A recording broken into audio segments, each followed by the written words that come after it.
That is Marjane Ugbaja, but I was Marjane Ukeze. I don't know if the guys will know me. I don't know if all the ladies will know me. I was in 2001 set, right? I will stand on existing protocol as he has done. So please permit me. I don't know who is in the room, but I just want to celebrate you all, my schoolmates, not necessarily classmates, but schoolmates. I think I should just introduce myself like you have done. My sister was in 2000 set. Yeah, that's the one you would know. Yeah, Linda Okeze. Right, Linda Okeze. Yes. If you don't know her, if you didn't know her in school, you probably know her on Facebook. Right, yeah. That's Linda Okeze. I love her. She's my immediate elder sister, and she graduated a year before me. First, let me take our time to say hearty congratulations to you. This is 20 years. 20 years! Oh, 20 years. Yes, you can go ahead and celebrate yourselves on turning 20. 20 years out of command. And so I'm a bit too excited. I said I wanted to introduce myself and then I moved. I'm so excited to be here. Let me introduce myself quickly. So these are the things that I do. I'm very ambidextrous. Very ambidextrous. I started out in media. I still have a media company, Marjane Universal Studios. But I started out as a voiceover artist and an actress, a content creator. I don't know how many of you watched Hush. Did you watch African Magic Hush? You were seeing Adriana.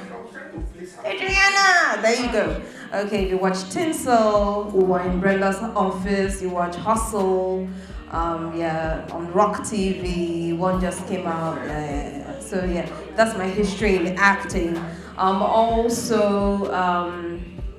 I have an academy for young women. It's called Tala, the African Lady Ambassador. It's a coaching and mentoring academy for, yes, you can hear it too. I can hear the sound.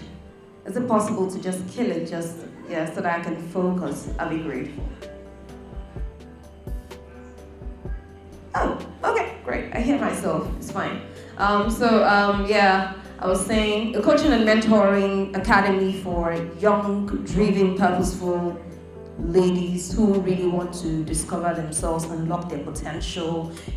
Also we have a school of clarity and emotional wellness for people who just need to declutter, and live wholesome lives. We teach on clarity, we teach on purpose, we teach on forgiveness, and we teach on mental resilience, we teach on depression, stuff like that, and we teach on self-awareness, emotional intelligence, and all of that. And I heard someone say something about being a therapist over there. I'm not a therapist, I'm a coach. A clarity and purpose coach. And then lastly, I work in management consulting in 6334. Management consulting as the head of corporate services. And yeah, that's pretty much what I do for now. And then lately I just started a fashion line. So highly ambidextrous, I know. And then I'm married and I have 2 children. My daughter just graduated from year 6 and she'll be on to secondary school shortly. Definitely not command. Okay, so yes, I was congratulating you and calling you survivors. I saw the names scrolling. A lot of people passed from my set, even whilst we were in school. I remember Falilat died. Yeah, that was sad. Yeah, that was my set. And shortly after we left, Okobi Jr. died. And I think up until last year, Pauline Okeke died, Theresa Didier died, Inemesit. A lot of people have passed. A lot of people. But we're survivors, right? By grace, by strength, by whatever, but we survived. You are such a survivor. You survived 6 years in command. You survived brutality. You survived whippings from seniors, from staff, from soldiers, you survived from water scarcity, right? You survived starvation periods. You survived Sani and Jumai, the rats in the hostel, the terrorists. Then you survived black man. Ooh, they were cowards. They operated only in the female hostel. You know, so today is such an honor for me to be standing before you to share on a topic that has been chosen by your escorts. Please, can I get some silence? I know, please, let me just get that silence, huh? Please, huh? Please, please, please. Thank you so much. I said this topic has been chosen by your escort, particularly your president. Lieutenant Commander Samuel Aya. Let me say this, it's not easy to take up this responsibility. The command alumni operates like a full-time job. It does. And I know this because I was president of my set, before I handed over. It's not easy to lead a group of people who think sometimes that they know you better than you know yourselves, right? So it takes a fine cocktail of determination, selflessness, and leadership to be able to just lead them. And that's what your president represents. And I will say why I say that. I remember he called me. He didn't have my number. He reached out to me on Instagram, and he said to me, I've seen what you're doing, the work that you do, and your teachings and all of that. And he said, please, I'd like you to come speak to us. Now it's the passion with which he spoke, just the passion. He spoke like a father whose children, he was afraid that his children were falling apart. That's exactly how he spoke. When he spoke to me, he said, please, ma, just come and speak. I will pay you professionally. I'll pay you. Just come and speak to us. And I said, what do you want me to speak about? And he said, talk to us about harmonies. We need, a lot of people, we need that harmony. Talk to us about harmony. And I was moved. I was really moved. And I want you to please, ladies and gentlemen, put your hands together for your president. Please. Please celebrate him. So today I was asked to speak on harmony, and I find it such a coincidence because if you so well remember, our school anthem is along these lines. It speaks of harmony. No matter your height and position, together we shall win. Have we sang it?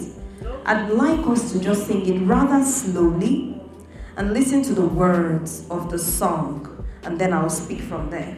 Let's go. Come and secondary school students, together we shall win. Together, commandant, staff, and students, together we shall win. Together, no matter your height and position. Remember, we are one in God. Together we shall win. Together. Fabulous. Lovely. I knew I'd hear that. Yes, I love it. Now, when you listen to the words of the song, it says, the song we sang, commandant, staff, and students, together we shall win together. No matter your height, your position. I'm like, how? Back then, say lie. There was no equality. Is commandant your mate? Staff. Together. No matter, no, it's not possible. It made me ponder. That song was deliberately written, not for school. It was written for now. Deliberately. Listen to the song. In my lifetime, I have not experienced as much seniority checks and bullying as much as I experienced in command. Command was set. So it wasn't for back then. It was for now. The song wasn't meant for the 6 years that we spent together in high school or secondary school, as we call it. It certainly was deliberately written for such a time as this. This is a time when we truly have to come together, to network, to band together, not just to achieve our collective goals, but our individual goals. and become who we're meant to be in the society and in the global arena. Now, how do we achieve this? How do we achieve harmony? Harmony. And this is where I want you all to please listen to me rather carefully. Listen to the things that I'm going to say to you today, because what I'll be sharing will be some of the most important things that you will be hearing, I'm telling you, in your lifetime, especially with regards to alumni or regards to your setmates, right? Because the things I'll be sharing with you today is they're capable of, it has a capacity to change your worldview, right? To change your perspective, to shift it, to change your mindset. And once your worldview is refocused correctly, then your life takes a turn for the better. So please pay attention. What is harmony? What is harmony? Whenever I speak, I, just so that we're on the same page, I check the word, the definition of terms, so that we are all on the same page, right? So the etymology of the word is very important. When I checked harmony, it was gotten from this old French word, harmonie. And what that is, it was used to describe musical parts, right? The coming together of tunes, the coming together of musical parts to produce a sound that is pleasant to the ears, right? There can be no harmony if the tunes are discordant.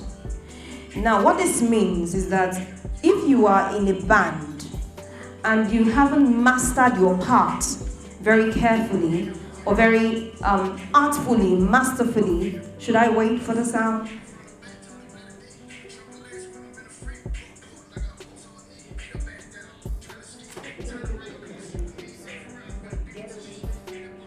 It's normal, it's normal.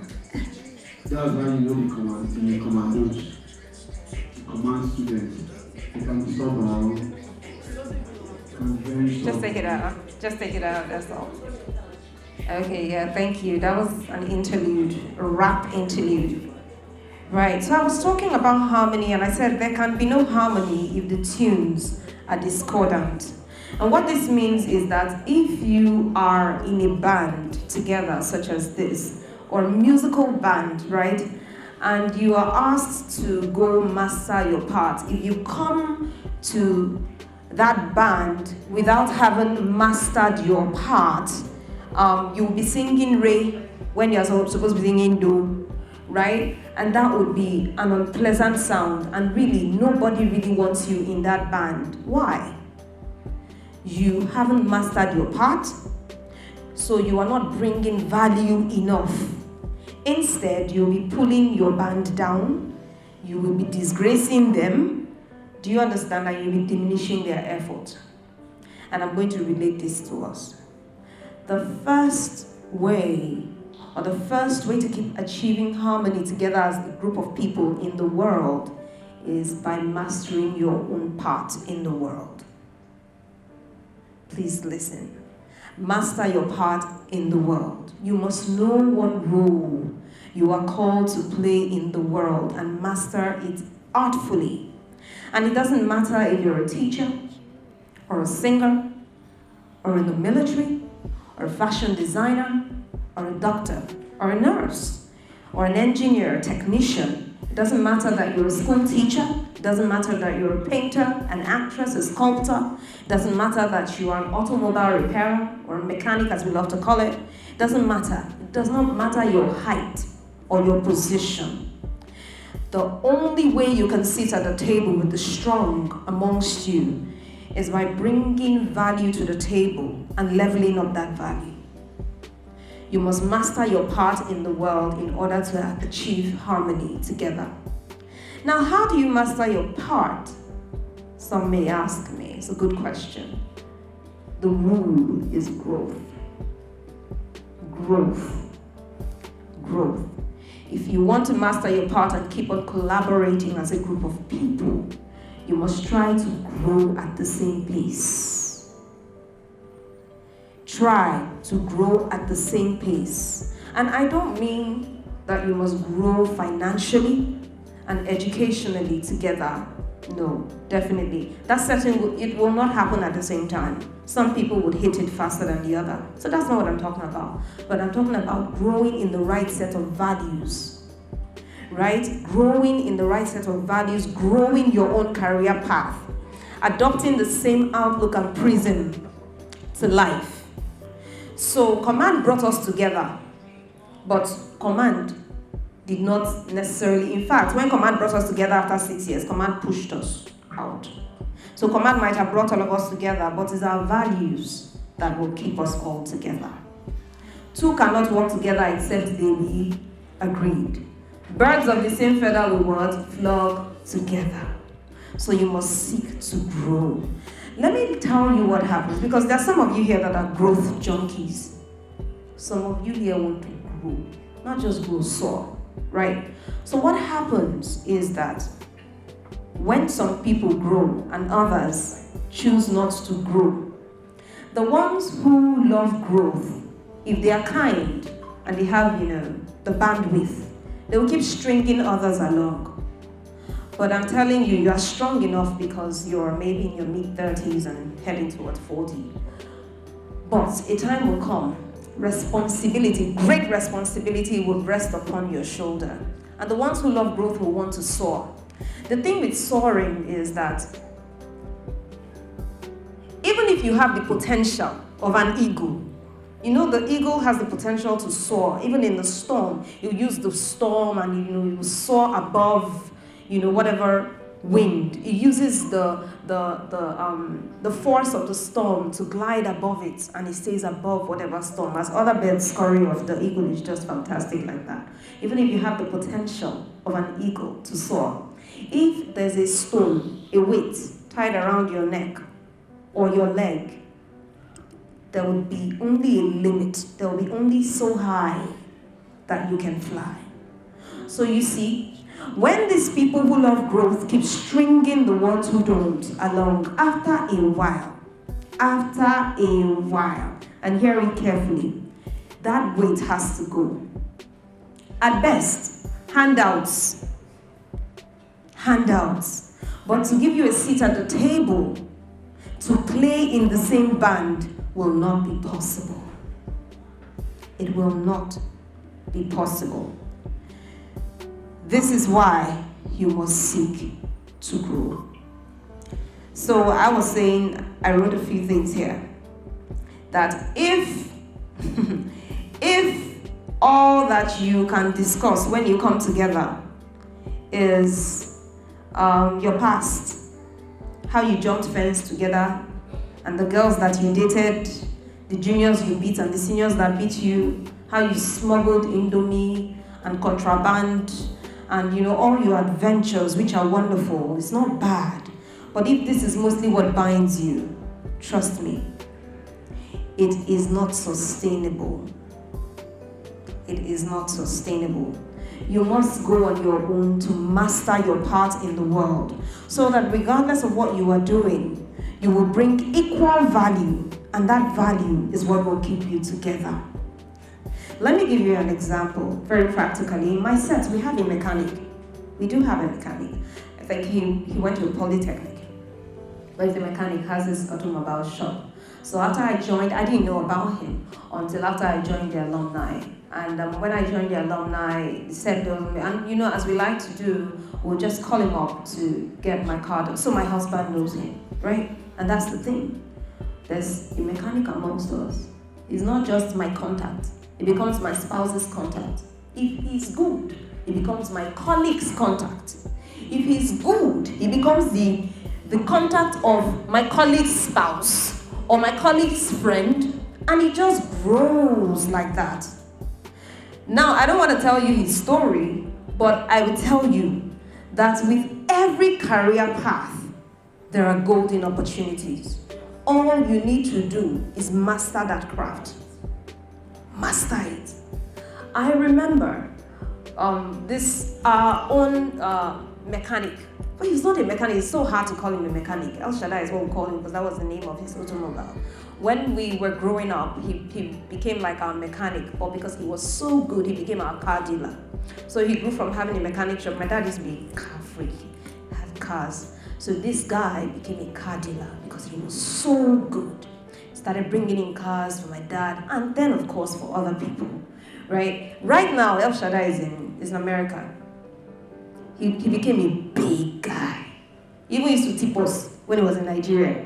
In university, El Shaddai Alpha. That's how big he became. With every career path, there are golden opportunities. So don't be entitled, and we will come to them. Okay? There are golden opportunities, but the reason you have not, struck gold in your career is because you have not mastered the art of digging in that career, in your field. That mastery is what will give you a permanent seat at the table. Now I'm going to show you how growth happens amongst us. Growth that will be collective. The first thing you have to do is to refocus your worldview, your mindset, how you see and how you interpret things. The people who love growth know that their mindsets are very limiting. Mindsets are limiting because it's subjective, right? So they keep exposing themselves to new information now and again. The most important mindset, the first and most important to dismantle amongst us here is the entitlement mindset. Entitlement. For some reason, commandos just tend to think that the alumni body owes them. I know, I'm shaking some tables.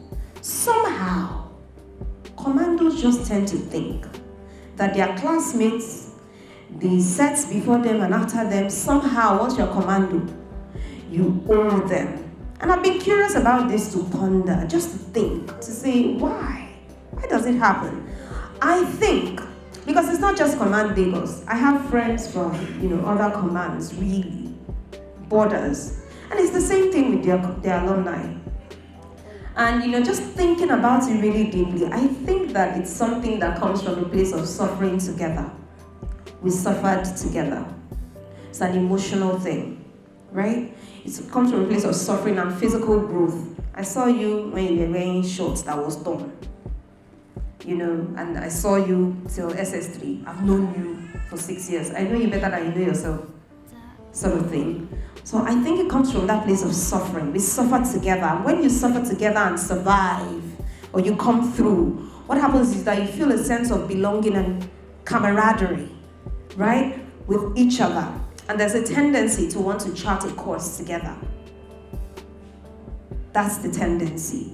So, the brain can play tricks. The brain will start reminding you, we drank Gary together, we did last soaking together, we did red nights together, we did socials, we're in the same class from year 1 to year 6. So there's that sort of thing that happens in the mind that creates that sort of entitlement. But let me remind you, life happens in seasons.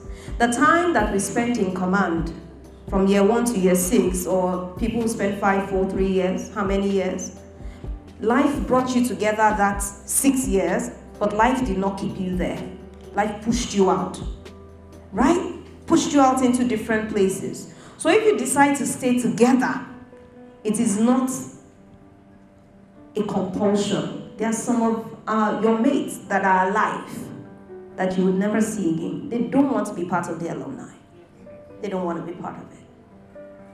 What you're doing here tonight is a choice. You're making a choice, a deliberate choice to gather together. Nobody owes anybody anything. If they don't want to see you, it's their choice. You can't fault them. So this is a choice, right? So in fact, I tell my setmates, I say, see, there are only 2 reasons why we can choose to gather together. 2 reasons. The first one is networking. The second one is socials. If socials come before networking, at this point, it's a problem. Yeah, at this point in your life. If social keeps popping up first before networking, it's a problem. And why? It is because you are at the prime of your life. Male or female, husband or wife, single or married. We are all at the prime of our lives. It is time to work. The time to know, to understand your purpose in the world. It is time to build capacity. It is time to level up your value, and that should be the most important thing on the minds of everyone here. If the reason I want to see you is just to chat, Juliet Nodi, and chat about Okechukwu and Dubem, and all of that, man, I'm messed up. At this point in my life, no, I'm asking you serious questions. And I'm thinking of how we can collaborate. Networking and socials. And the reason is simple. It's so that no one here is left behind. It's that simple reason. No one is left behind, because there are always those people in each set that will say, it's them and it's us. It's the rich versus the poor, biting their fingers and cursing. It's them. They are feeling, they gather to show off. Don't be entitled. Grow in your value. Nobody will want to sit at the table with you or play in the same band with you if you do not bring any value to the table. Why? Because that relationship will be parasitic. It's too much. The country is tough enough. The world is tough enough. Do you see that? Another mindset to cultivate is a respect mindset. Respect for each other. If you are here and you are still seeing people finish, I wish you well. If when you look at him or whoever and all you see is a filler or an abu, or you see the boy, you just see, I remember anytime I see you, I remember one day saliva was coming out from your mouth. You see him drooling, right? Or you see, when you look at someone, all you see is a striker in the dining hall, you. And then I saw you, that you be eating and be jogging. And that's the only memory or the major memory that you have of that person. In fact, that person probably does not like food anymore. It was the survival instinct that was kicking them. Or when you look at someone, you say, you were wicked. That's all you see. And that person probably was just exerting the vengeance that was meted on her. And let me just use this opportunity to say, if you know you were mean, Command had a way of making people mean, very mean, brutally mean. If you know you were mean, you owe it to people to apologize to them. Just listen. If you know you were mean, I say it with all sense of duty when I gather at an alumni. You know why? Yes, it will cause some ruckus, but it's what is morally sound. Let me tell you why. Command had a way of toughening people up and making them very, very mean. Do mean things. Now, you were the mean one, someone was on the receiving end. A lot of people have carried trauma, scars, repressed memories from school. It's just your goodwill, your moral value. And let me tell you, life is too deep. It's one of the things that we're talking about here today. Life is too deep. You see that person that you were mean to, you don't know where the person is going. You don't know.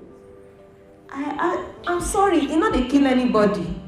Sir, I don't know you. You see this man, sir, when I talk to Mr. Aya, it's with so much respect. I respect him, as I respect everyone here. I don't care that I graduated 10 years before you, 5 years. Doesn't matter. I really don't care. I will say, hello, hi, good morning, how are you? I'm so happy to meet you. Later on, you will hear about emotional capacity. Because that's your soul. Your soul is the seat of your intellect and emotions. Intellectual capacity and emotional capacity. If you cannot grow your emotions, say you're growing your intellect, you are very skillful. There's so far that it can take you. So far. Okay? Anyways, that's an aside. Okay, so please, do the right thing and just apologize. It doesn't take anything. It's your ego speaking if you cannot apologize, okay? So I was talking. I said respect. Respect, respect, respect. You must have respect for each other. Your respect for someone shows in the level of value that you place on the person. If you value someone, you respect that person. If you value a thing, you respect that thing, right? And listen, anything that you do not value is on its way out of your life. If you do not place value on each other, gradually, you will outgrow each other. anything that you do not value, anyone that you do not value is on your way. That person is on his way or her way out of your life. So grow your respect quotient, okay, for each other. No one owes you anything. If you want something, bring your value to the table and people will gravitate towards you. The next mindset to cultivate is the purpose mindset, the reason for your existence.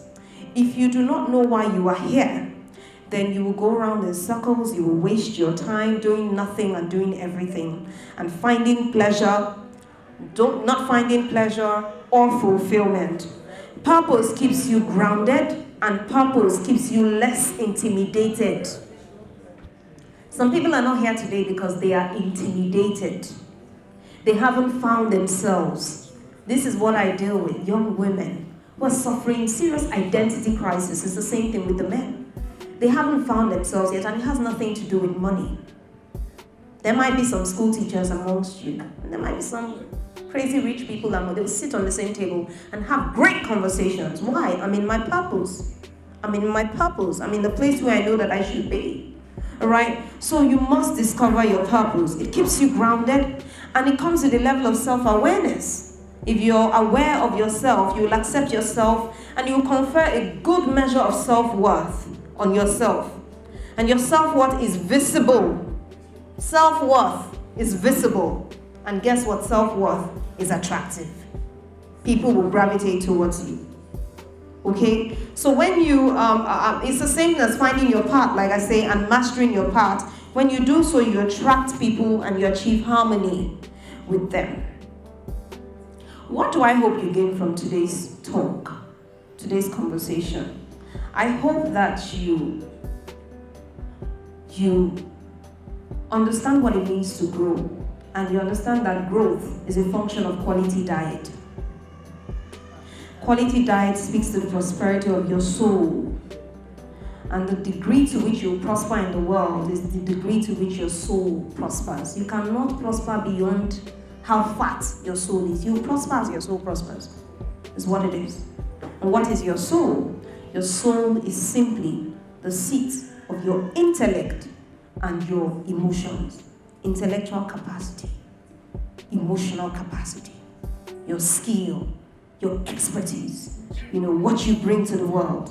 And your emotions is your relationship with people within and outside here.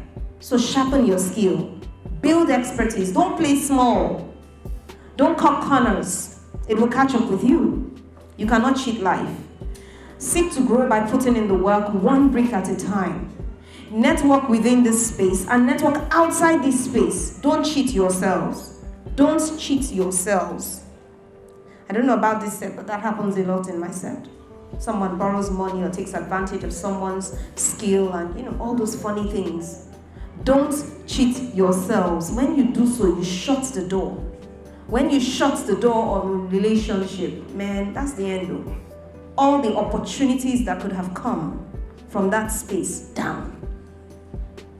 Don't cheat yourself. You'll suffer it later. Build trust. Earn the trust of your colleagues. Okay? Earn the trust of your mates. Remember, nobody owes you anything. They don't owe you anything. This gathering, this relationship is a choice. I'll tell you a quick story.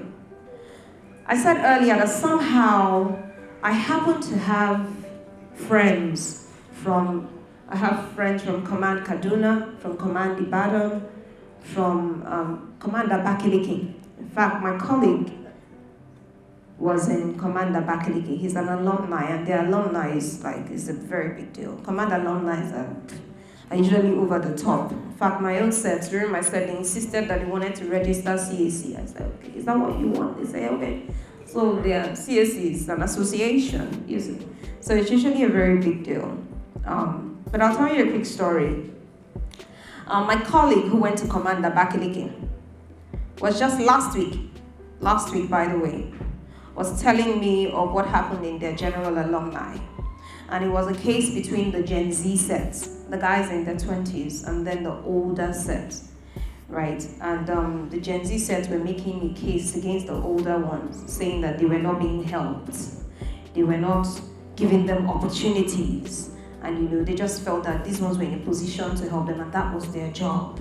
They felt entitled. They were entitled much. So the Gen Z, the alumni did an amazing thing, incredible. Now this is what they planned to do. They came together and said, you know what? We are going to assign Gen Zs who are in need of jobs to the older generation, right? So they assigned them.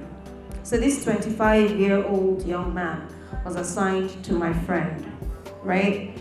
They paired him to, now he opened his phone and he showed me their conversation. That after they spoke, the guy just forwarded his CV to him. No greeting, nothing. He just forwarded him his CV. And so my friend says, "Sing, received." And the next time he'll hear from him was like a week later. Forwarded him the CV again, no hello. Or maybe the CV was the greeting and the reminder, right? So he said, look at this small boy. Well, he smiled. And what he did was picked up his phone and called the MD it's pretty distracting to be hearing conversations. So he called the MD, the managing director of this new generation bank, right? This new generation bank, and they said, bring in your CV. Now when he brought in his CV, this guy is so skilled. He opened it and showed me his CV on the phone. UI UX experience, skilled in digital technology. Gen Zs. Gen Zs are very skilled. So he showed me his CV and he said this guy was so skilled. They called him in for an interview and he got the job. He was so confident, he got the job, and this just happened last month, by the way. He got the job and it was a salary of 500,000 naira. The first week on the job, the guy got there and started arguing in a management meeting. They called him to ask. I think he was doing corporate comms and whatever it was. And he had a good argument with them about their processes and some of their policies and processes. And said, this cannot work. And the next week, he got into a meeting with the MD and was arguing with the MD. He spent only 2 weeks. 2 weeks. He was fired in just 2 weeks. His CV was rich with experience, but his emotional IQ, his emotional quotient rather, his EQ was very low. I said before, your soul is the seat of your intellect and your emotions. You can grow in skill, you can master that part very well, but if you cannot grow emotionally, have respect for each other, if you cannot grow in your relationship with each other, if you cannot see value in each other, if you cannot bring up your value, level up your value and bring it to the table, gradually you find out that when important decisions are making amongst people of your set, you'll be out of the room. Because nobody wants to be in a room or commit important things to someone who is overly sensitive or erratic or disrespectful. Nobody wants that. Nobody. So please, grow in knowledge, okay? And then in wisdom, and then in understanding. Don't be entitled. Gathering here, like I said today, is a choice. Make the most of it. Some people will never be a part of this, so make the most of this. Be respectful to each other, see the worth in each other, place value on each other, and also make sure you bring value to the table. This is how your relationship will last, and this is how you'll achieve harmony amongst each other. Thank you very much.